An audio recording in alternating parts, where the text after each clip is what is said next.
वेदवेद्ये परे पुंसी जाते दशरथात्मजे वेद प्राचेदसादासीत् साक्षात् ராமாயணாத்மனா. வேதங்களே ராமாயணமாக பிறந்தன. வேதத்தாலே சொல்லப்படும் திருமால் ஸ்ரீ மகாவிஷ்ணு ராமனாக அவதரித்தார். மகாவிஷ்ணு வைகுந்தத்தில் எப்படி எழுந்தருளியிருப்பாரோ அதைப் போலவே 4 திருக்கரங்களோடே இடது திருவடியை மடித்து கொண்டு வலது திருவடியை நீட்டிக்கொண்டு பொன்பதற்கூடம் என்னும் இந்த திவ்ய கஷேத்திரத்தில் பட்டாபிராமனாக விஷ்ணுவே சேவை சாதிக்கிறார். செங்கல்பட்டிலிருந்து திருக்கழுக்குன்றம் போகும் பாதை. அவ்விடத்தில் ரொம்ப ஆச்சரியமான 2 திருத்தலங்கள். ஒன்று பொன் விளைந்த களத்தூர், மற்றொன்று பொன்பதற்கூடம். தற்போது நாம் பொன்பதற்கூடத்தில் உள்ளோம். தேவராஜர் என்னும் ரிஷிக்கு பகவான் இங்கே பிரத்யட்சமாக காட்சி கொடுத்தார். கோயிலுக்குள் நுழையும் போதே சேஷதீர்த்தம் வரவேற்கிறது. தர்மனிஷ்டர் என்னும் ஒருத்தருக்கு தீராத வியாதி இருக்க அவர் இங்கு வந்து இந்த நீரில் நீராடி பகவானு குறித்து தவமியற்ற இந்த நீரின் மகாத்மத்தால் அவருக்கு அனைத்து வியாதிகளும் தீர்ந்து போயின. வியாதி தீர்ந்தால் தானே பெருமானை ஆனந்தமாக அனுபவிக்க முடியும். பிறவி என்னும் பெரும் வியாதியை போக்கிக் கொடுப்பவனே ராமன். சதுர்புஜ ராமனை சேவிப்பதற்காக கோயிலுக்குள் புகுகிறோம். லக்ஷ்மி நாராயணனுடைய ஆஸ்தானமாகத்தான் இது ஏற்கனவே விளங்கிற்று. ஆனால் பிற்பாடு சுமார் 800 ஆண்டுகளுக்கு முன்பாக பகவான் ரிஷிக்கு காட்சி கொடுத்தார். தேவராஜர் என்னும் ரிஷி இங்கு கோயில் கொண்டிருந்த லக்ஷ்மி நாராயண பெருமாளை குறித்து தவம் இயற்றினார். ரிஷிக்கு பெருமான் தானே காட்சி கொடுத்திருக்க வேணும். அப்படி கொடுக்கும் போது 4 திருக்கரங்களோடே ராமனாகவே கொடுத்தார். அமர்ந்த திருக்கோலம், கையில் வில்லோ பாணங்களோ கிடையாது. இடதுபுறத்தில் நின்ற திருக்கோலத்தில் இலக்குவன் உள்ளார். அவர் கையில் பாணங்கள் உள்ளன, அம்புராத்தூணியில் உள்ளன.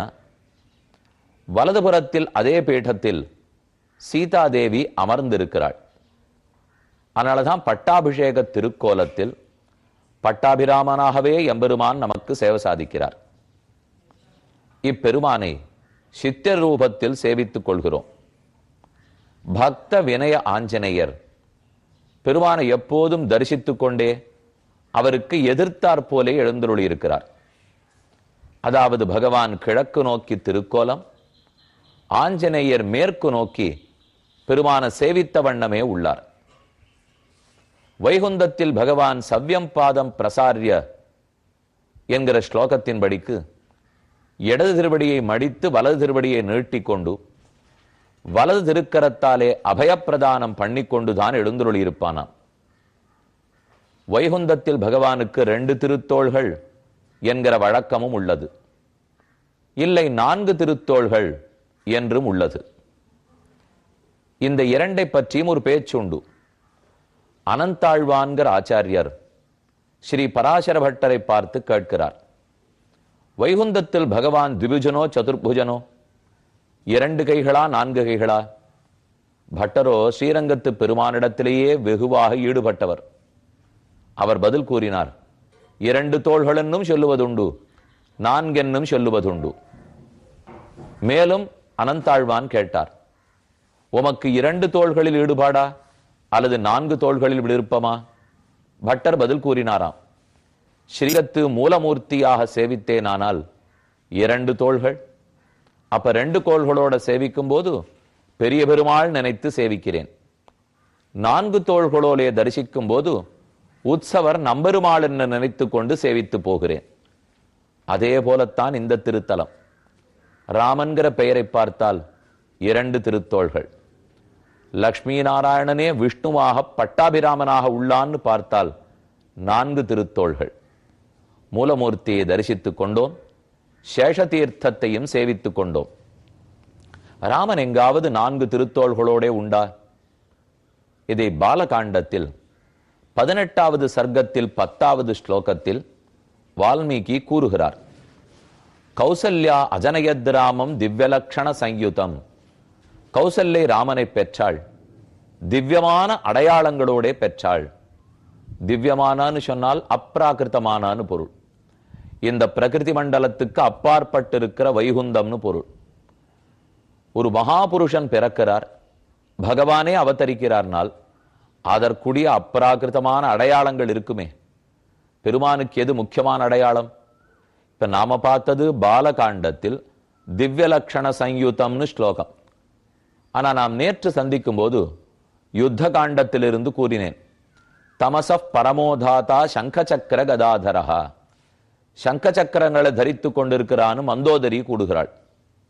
இந்த இருவருடைய கூற்றையும் சேர்த்து பார்த்தால் அப்ப ராமாயணத்தில் முதல் காண்டத்தில் திவ்யலக்ஷணம்னு சொல்லப்பட்டுள்ளது, கடைசி காண்டத்தில் சக்க சக்கரங்களை பிடித்திருக்கிறான்னு கூறப்படுகிறது. ரெண்டையும் சேர்த்து பார்த்தால் முதலும் முடிவும் இரண்டிலேந்தும் தெரியறது ராமன் சங்க சக்கரங்களோட விஷ்ணுவாகவே இருந்தார். நம் கண்களுக்கு புலப்படாமல் இருந்திருக்கலாம், ஆனா விஷ்ணுதானே பிறந்தார். ஆர்த்திதோ மானுஷே லோகே ஜக்ஞே விஷ்ணு சனாதனஹ. ராவணஸ்ய வதார்த்திபிகி. தேவர்களெல்லாம் ராவணனை முடிப்பதற்காக வேண்ட விஷ்ணுவே ராமனாக பிறந்தார். இன்னும் கொஞ்ச நாளைக்குள்ள ராமாவதார சர்க்கத்துக்கு வந்துட போறோம். இப்ப நாம புத்திரகாமேஷ்டி யாகத்தை பத்தி படிச்சாகணும். அதற்கு முன்பாக அயோத்தியா தேசத்தின் வர்ணனம், சரையூ நதியின் பெருமை இவற்றை கம்பர் விளக்குவதை கூட தொடங்கினேன். நாட்டுப்படலத்தில் சொல்கிறார், வரம்பியலாம் முத்தம், தத்தும் மடையலாம் பணிலம், மாநீர் குரம்பியலாம் செம்பொன், மேதி குழியலாம் கழுநீர் கொள்ளை, பரும்பு எலாம் பவளம், சாலி பரப்பு எலாம் அன்னம், பாங்கர் கரம்பு எலாம் செந்தேன், சந்த காயலாம் களிவண்டு ஈட்டம்.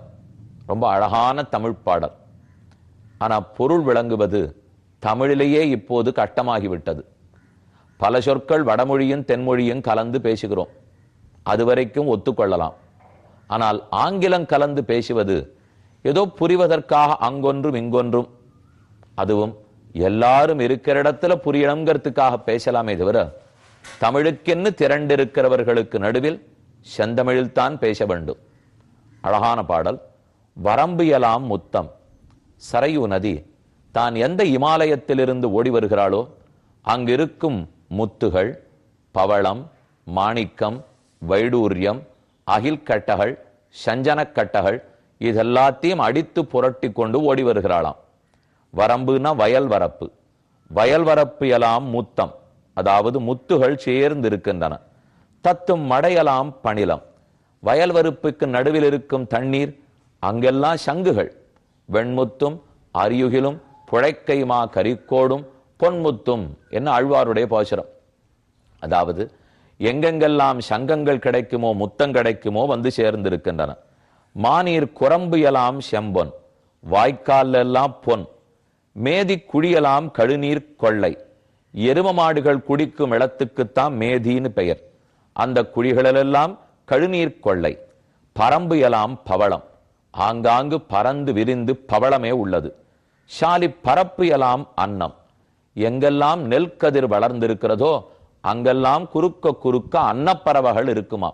இதோ பொன் பதற்கூடத்தில் உள்ளோம். நெல் ஓங்கி வளர்ந்திருக்கிறது. நெல்லில் குவளை கண்காட்ட நீரில் குமுதம் வாய்காட்டும் என்ன ஆழ்வாருடைய பாசுரம். பெண்களுடைய முகத்தை பார்த்தால் தாமரையை போல இருக்கும். அதோட போட்டி போட்டுக்கொண்டு இவ்வூரில் இருக்கும் வயல் வரப்பாடுகள் எல்லாம், ஏன் நாங்களும் குவளை புஷ்பத்தை போல இருக்கமே, கருநெய்தல் பூவை போல இருப்போமே, குமுதமலரை போல இருப்போமே என்று கூறுமாம். பாங்கர் கரம்பு எல்லாம் செந்தேன். ஆங்காங்கு வளர்ந்திருக்கும் கரும்பு தேனையே ஊடிக்கொண்டிருக்கும். கரும்பிலிருந்து கருப்பஞ்சாறு கேள்விப்பட்டிருக்கிறோம். தண்ணீர் ஊற்றி வளர்த்த கரும்பாக இருந்தால் கருப்பஞ்சாறு சுமாராக இருக்கும். ஆனா தண்ணீருக்கு பதில் தேனை ஊற்றி வளர்த்திருந்தால் அந்த கரும்பு எவ்வளவு இனிக்கும். கருப்பஞ்சாறுதான் எவ்வளவு சுவையாக இருக்கும். சந்த காயலாம் களிவண்டு ஈட்டம், சோலைகளில் எங்கு போய் சேவித்தாலும் வண்டினம் உரலும் சோலை, மயிலிலம் ஆளும் சோலை, கொண்டல் மீதனவும் சோலை. வண்டினங்கள் எல்லாம் அவ்வூர் பெண்களுடைய கண்களை பார்த்து, ஓ இவைகள் பெண் வண்டுகள், நாம் காதலிக்கலாம் போல் இருக்கிறதே என்று ஆண் வண்டுகள் பெண்களின் கண்ணை பார்த்து பெண் வண்டுகளாக நினைத்து காதலிக்குமாம். பருவமங்கையர் பங்கையவாள் முகத்து உருவ உன் கணை ஒன்பெடை ஆம் என கருதி அன்புடு காமுற்று வைகலும் மருதவேலியின் வைகின வண்டு அரோ. அதே நாட்டு படலத்தில் தெரிவிக்கிறார், ஆண் வண்டுகள் எல்லாம் பெண்களுடைய முகத்தை சுத்தி சுத்தி வருகின்றன. தாமரை போன்ற முகம் படைத்தவர்கள் பெண்கள். அந்த தாமரையை அனுபவிப்பதற்காக பெண் வண்டுகளைப் போலே 2 கண்கள் படபடத்த விழிகளோடே உள்ளார்கள். அந்த விழிகளைக் கண்ட ஆண் வண்டுகள், ஓ நமக்குரிய பெடை இங்குதான் இருக்கிறது, இவைகளை காதலிப்போம் என்று அருகே வந்திருக்குமாம். அவ்வூரில் இருக்கும் பெண்களுடைய மங்கையர் மாண்பு கூறுகிறார் 36ஆம் பாடலாலே, பெருந்தடங்கண் பிறை நுதலார்க்கு எல்லாம் பொருந்து செல்வமும் கல்வியும் பூத்தலால். இந்த ஊர்ல இருக்கிற பெண்கள் அனைவருக்கும் என்ன செல்வம் என்ன கல்வி, பணம் உண்டோ இல்லையோ, கல்வியையே செல்வமாக பெற்றிருந்தார்கள். ஆக நாம் கூறுமா போலே ஏதோ பாரத நாட்டில் பெண்களுக்கு கல்வி கிடையாது என்று கூறுவது தவறு. இதோ கம்பர் எவ்வளவு அழகுற விளக்குகிறார். அனைத்து பெண்களும் மெத்த படித்தவர்கள். வருந்தி வந்தவர்க்கு ஈதலும் வைகலும் விருந்தும் அன்றி விளைவன யாவையே. அவர்கள் கையில பணமும் உள்ளது, படிப்பும் உள்ளது. இந்த 2 நாளை என்ன செய்ய தொடங்கினார்கள்? யாரெல்லாம் வீடு தேடி வருகிறார்களோ அவர்கள் வயிறு வாடாமல் விருந்தோம்பல் செய்வார்களாம். வருந்தி வந்தற்கு ஈதல், இல்லைன்னு கேட்டு வருபவனுக்கு கொடுப்பார்கள். வைகலும் ஒரு நாளும் விருந்தும், எல்லாருக்கும் விருந்து படைப்பார்கள். கூற்றமில்லை ஒரு குற்றமில்லாமையால், சீற்றமில்லை தம் சிந்தையின் செம்மையால், ஆற்றல் நல்லறம் அல்லது இல்லாமையால், ஏற்றமல்லது இழித்தகவு இல்லையே. இந்த ஊர்ல இருக்கிற பெருமை சொல்றார், கூற்றமில்லை. யமதர்மராஜனுக்கு இவ்வூரில் வேலை இல்லை. ஏன்? அதர்மம் செய்பவர்களே இல்லையே. ஒரு குற்றமில்லாமையால், சீற்றமில்லை, இங்கு கோபமே கிடையாது. தம் சிந்தையின் செம்மையால், அனைவரும் நேர்மையோடு இருக்கிறபடியால் கோபிப்பதற்கு தேவையில்லை. ஆற்றல் நல் அறம் இல்லது இல்லாமையால், நல்ல அறம் ஆற்றல் இதை தவிர கிடையாது. ஏற்றம் அல்லது உயர்வு உயர்வு உயர்வுதான் அவ்வூரில் உண்டு, இழித்தகவு இல்லை. அந்த ஊர்ல பல்வேறு இடங்களில் புகை மண்டலங்கள் காட்சி கொடுக்கின்றன. ஓர் புகை அகில் இடும் புகை, அட்டிலிடும் புகை, நகலின் ஆலை நரும் புகை, நான்மறை புகழும் வேள்வியில் பூம்புகையோடு அளாய், முகிலின் விம்மி முயங்கிய எங்கனும். ஆகாயத்தில் இருக்கிற மேகக்கூட்டத்தோட புகைக்கூட்டம் போய் மோதின. எங்கெங்கிருந்து புகை? பெண்களெல்லாம் தங்கள் நீண்ட கருங்கூந்தலுக்கு அகிர்புகை சாம்பிராணி புகை இடுகிறார்கள். அது வளர்ந்தோங்கும். அதே பெண்கள் உள்ளே சமையல் செய்யும் போது அடுப்பு மூட்டிய புகை, அது வானோங்கி எழும். நகலின் ஆலை நரும் புகை, கருப்பஞ்சாலைகள் பெரிய பெரிய யந்திரங்கள் ஓடி அதிலிருந்து வரக்கூடிய புகை, தொழிற்சாலைகள் இருந்திருக்கின்றன. அந்த புகைகளிலிருந்து ஆகாசம் முட்டும். இறுதியாய் அந்தணர்கள் வேள்வி செய்ய வேள்வி புகை. இந்த 4 புகையும் சேர்ந்த ஆகாசத்தையே முட்டுமாம்.